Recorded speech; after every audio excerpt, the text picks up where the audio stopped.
Золотистый ретривер по кличке Рей прекрасно жил в одной скромной семье. Частный дом, небольшой огород, а вокруг огромные просторы леса. Но все хорошее когда-нибудь заканчивается. Подрастающее поколение рвалось в большой город. Семья решила переехать в городскую квартиру, оставив дом вместе с псом, и только приезжать кормить его, так как взять собаку в квартиру не представлялось возможным. Рею это не понравилось, он день и ночь скулил и отказывался от еды, каждый день наблюдая, как его хозяева уезжают без него.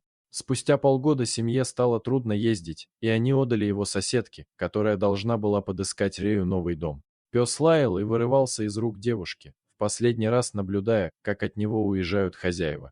Его бросили, теперь уже навсегда. Девушка искала ему хозяев, пес не хулиганил, даже отказывался гулять, лишь лежал с грустной мордочкой, уставившись в окно. Но вот золотистого красавца решили забрать. Мужчина, лет 35 на вид, улыбчивый и общительный, так и не подумаешь, что за этим поведением может стоять что-то ужасное. Он забрал Рея к себе. Недобрый взгляд сразу упал на собаку, стоило им только пересечь порог. Пса посадили на цепь, накормили и ушли. Он, конечно, начал лаять и выть, ему хотелось узнать новую территорию и все еще терзала грусть от предательства хозяев. Не выдержав воя, разъяренный мужчина тут же выбежал с палкой. Собака металась по углам, докуда могла дотянуться, мужчина жестоко бил пса, выкрикивая команды и, если пес моментально не сообразил, снова бил. Вой сменился на громкое скуление. Только когда все тело бедного пса исполосовали кровавые раны, и он уже не мог бежать, а замертво повалился, мужчина остановился. Пес лежал так до тех пор, пока сам не пришел в себя, раны болели, но уже затягивались. После этого мужчина решил научить Рея новым командам и, если тот не понимал с первого раза, хозяин снова бил его палкой. Так продолжалось несколько недель, пока пес не укусил его. Для хозяина это стало последней каплей. Так как жил он на берегу реки, никто его не слышал. Он решил поиздеваться над животным, чтобы пес не двигался. Он ударил его несколько раз поленом по голове. Сознание пса помутнело после. Мужчина начал пинать бедное животное. Кости превращались в ничто, а ярость мужчины не утихала. Кровь хлестала на золотистую шерсть, и он отключился. Опьяненный яростью мужчина решил, что пес умер и выкинул его у мусорных баков в ближайшей деревне. Рей чудом выжил, раны через несколько месяцев затянулись, но шрамы остались. Лапки плохо функционировали, они не могли зажить, и он через боль бегал, побирался на помойках, не подпуская к себе людей.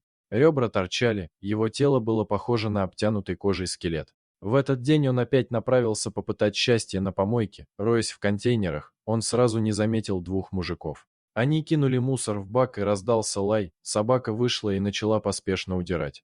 Подвыпившим мужчинам было смешно смотреть на прыгающего неказистого пса и решили ему помочь, прекратить страдания. В голову пришла мысль накинуть веревку и придушить беднягу.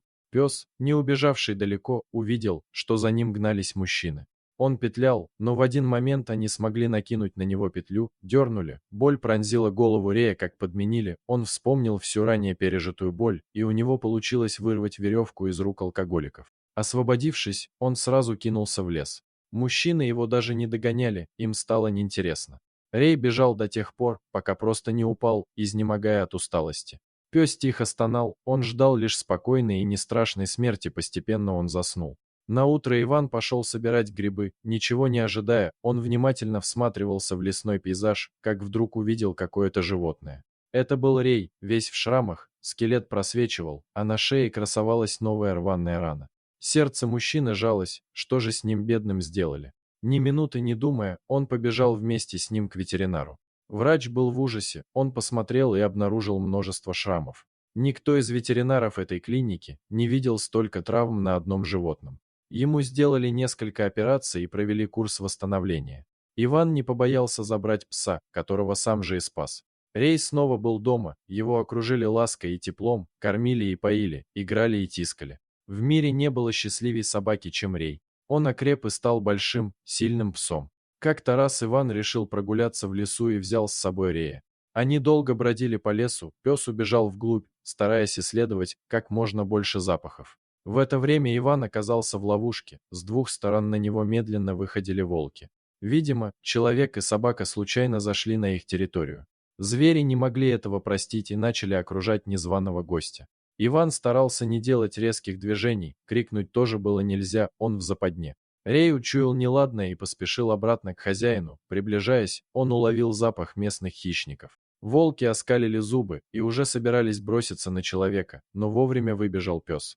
Рей громко залаял и стал ходить вокруг хозяина. Несмотря на то, что пес значительно уступал волкам в размерах, он внушал страх. В его глазах была читалось: «Это мой человек, и я не дам его в обиду». Волки оторопели, собака скалилась при одном лишь их движении. Тут Иван вспомнил, что у него в рюкзаке есть сигнальный пистолет, он сразу же его достал и выстрелил в воздух. Волки поспешно скрылись в лесной чаще. Друзья тоже аккуратно поспешили убраться домой. Не будь рядом отважного пса, могло бы произойти непоправимое, но пес не дал в обиду своего спасителя. Дорогие зрители, если вам понравилось это видео, то ставьте лайк и подписывайтесь на наш канал. До свидания.